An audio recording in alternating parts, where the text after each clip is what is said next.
Hello दोस्तों, स्वागत है आपका हमारे यूट्यूब चैनल संख्यानंद पर।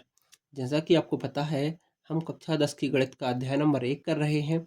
पिछले वीडियो में हमने प्रश्न क्रमांक पहला दूसरा कर लिया था और उससे पहले हमने पूरा 1.1 के पहले जो बेसिक्स जो कुछ करवाना है वो सब कुछ देख लिया था। तो आज की वीडियो में हम प्रश्न क्रमांक तीसरे को डिस्कस करेंगे। तो देखिए, प्रश्न क्रमांक तीसरा बोल रहा है, अभाज्य गुणनखंड विधि द्वारा निम्नलिखित पूर्णांकों के एलसीएम और एचसीएफ ज्ञात कीजिए। तो उसमें पहला सवाल दिया है आपको 12, 15 और 21, ये तीन संख्या आपको दी हैं। तो आपको क्या करना है, इन तीनों संख्याओं के पहले अभाज्य गुणनखंड निकालना है और उनकी सहायता से हमको एलसीएम और एचसीएफ निकालना है। तो देखिए, पहले हम अभाज्य गुणनखंड करते हैं। जैसे 12 का हमने किया तो कितनी बार जाएगा, 12 पहले 2 से किया तो यहाँ पे 6 आया, फिर 2 से किया तो 3 आया और 3 से करेंगे तो 1 आया। यानी 12 को लिख सकते थे हम 2 गुणा 2 गुणा 3। ठीक है, तो यानी कि 2 2 बार आया था, तो इसके लिए 2 की घात 2 भी लिख सकते हैं इसको हम, और गुणा 3 कर सकते हैं। 15 की बात करें तो इसको लिख सकते हैं 3 गुणा 5, और 21 को लिख सकते हैं 7 गुणा 3। अब देखिए, एलसीएम की बात जब करते हैं तो सबसे पहले इसमें देखो कौन सी घात लगी, 2 के ऊपर सबसे बड़ी घात 2 लगी है, तो 2 के ऊपर 2 घात लगा दी। इसके बाद इसमें 3, यहाँ भी 3 है, यहाँ भी 3 है, तो एक बार 3 आया है, बस इसमें भी एक बार, इसमें भी एक बार और इसमें भी एक बार 3 आया है। 3 के ऊपर एक घात लगा दी हमने, क्योंकि 3 की सबसे बड़ी घात 1 है और 7 की सबसे बड़ी घात 1 रहेगी और 5 की सबसे बड़ी घात 1 रहेगी। इन जब चारों का गुणा करेंगे हम तो हमको मिलेगा यहाँ पर के 420, यानी कि इनका एलसीएम कितना मिल गया हमको, 420। और एचसीएफ में क्या करते हैं हम, एचसीएफ में वो संख्याएं देखते हैं जो तीनों में रहें।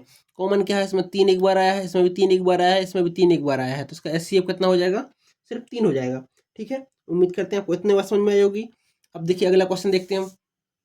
दूसरा क्वेश्चन क्या बोल रहा है आपसे, आपसे बोल रहा है कि 17, 23 और 29 का आप अभाज्य गुणनखंड विधि द्वारा एलसीएम और एचसीएफ ज्ञात कीजिए। ठीक है, देखिए 17 का निकालने का प्रयास करें हम। 17 देखते हैं कि 17 एक अभाज्य संख्या है, इसलिए सिर्फ 17 से विभाजित हो सकती है।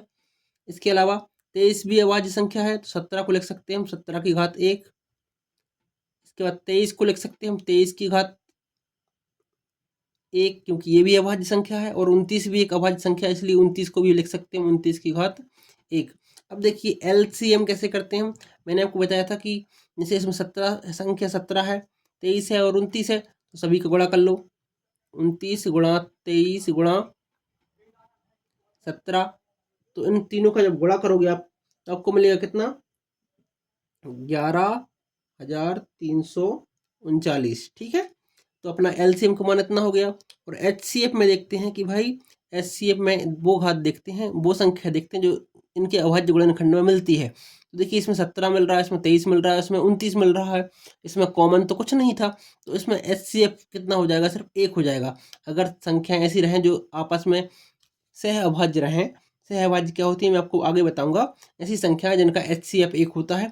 देखिए, 17 और 23 दोनों अभाज्य संख्याएं हैं, तो इनका एचसीएफ 1 हो जाएगा। इसी प्रकार 17, 23 और 29 तीनों अभाज्य संख्या, इसलिए इनका एचसीएफ 1 हो जाएगा। चलिए ठीक है, तीसरे वाले क्वेश्चन पर आते हैं हम। इसी तरह तीसरा वाला क्वेश्चन बोल रहा है आपका 8, 9 और 25। 8, 9 और 25 ये तीन संख्या है, इनका अभाज्य गुणनखंड विधि द्वारा एचसीएफ और एलसीएम निकालना है। तो सबसे पहले 8 का गुणनखंड करके देखें तो 8 को लिख सकते हैं हम कितना, 2 से करें पहले 4 जाएगा, फिर 2 से करें 2 जाएगा और 2 से करें 1 जाएगा। ठीक है ना, 8 को लिख सकते हैं हम कितना, 2 की घात 3।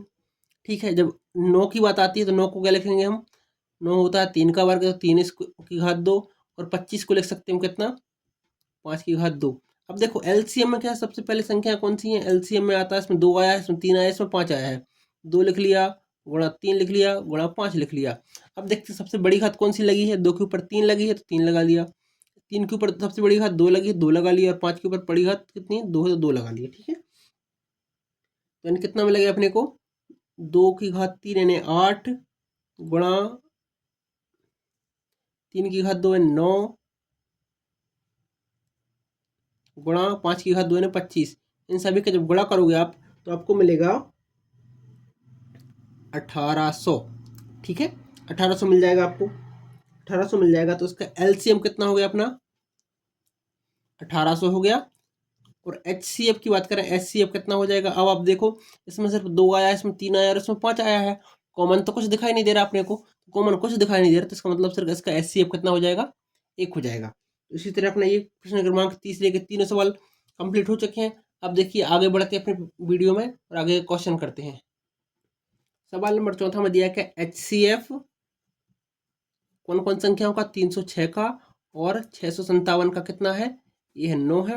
हमको LCM ज्ञात करना है। तो देखिए हम जानते हैं, क्या जानते हैं हम जानते हैं कि अगर दो संख्या अपने पास है तो दो संख्याओं का जो गुणनफल रहता है, दो संख्याओं का गुणनफल उनके LCM और HCF के गुणनफल के बराबर होता है। दो संख्याओं का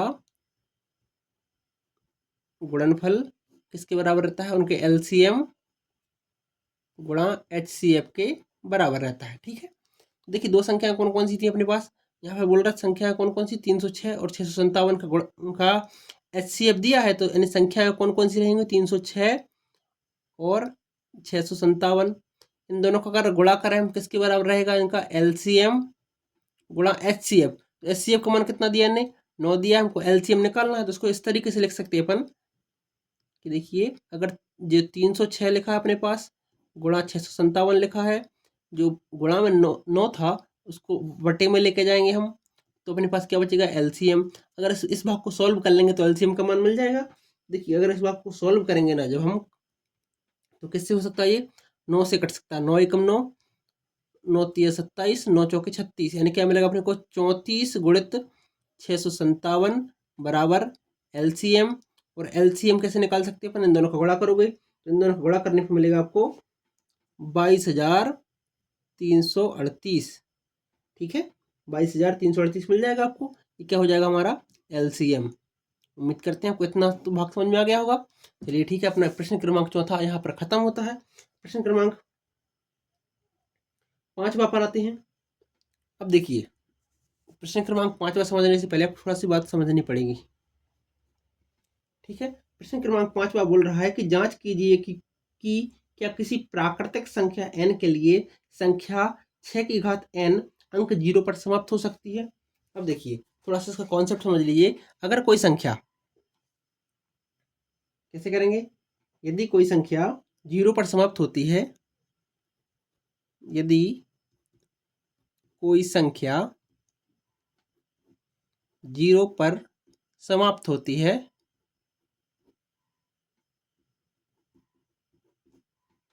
तो क्या होता है उसमें, तो उसमें तो वह 10 से विभाजित हो सकती है। क्योंकि हम जानते हैं अगर कोई संख्या के लास्ट में 0 है तो वह संख्या 10 से अवश्य कट सकती है।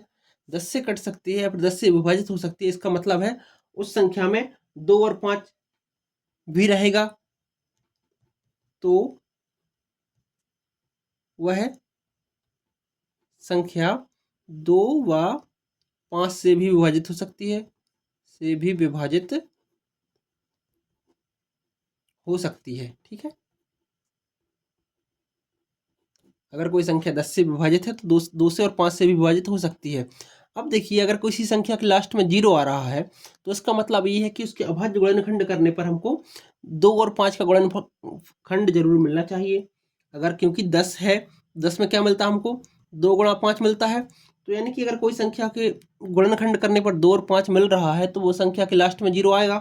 अब देखते हैं हम 6 की गुणनखंड की बात करें कि 6 की घात n लिखिए। ठीक है, तो यानी कि अगर 6 के गुणनखंड करें तो क्या मिलेगा हमको, 6 को 2 गुणा 3 मिल जाएगा, इसकी घात n। अब n का मान कुछ भी रहे लेकिन इसके गुणनखंड करने पर 2 और 3 तो मिलेगा 6 की घात, इसमें कहीं 5 तो हमको मिल नहीं रहा है। अब देखिए अगर 5 नहीं मिल रहा है तो इसमें घात कुछ भी लगाएं, हमारा ये आंसर कभी भी 0 पर समाप्त नहीं होगा। क्योंकि 0 पर समाप्त होने के लिए संख्या में 2 और 5 होना जरूरी है। इस संख्या में 6 में सिर्फ 2 है और 3 है, 5 नहीं है। तो हम बोल सकते हैं 6 की घात, क्या बोल सकते हैं हम, देखिए ध्यान से, 6 की घात n के अभाज्य गुणनखंड में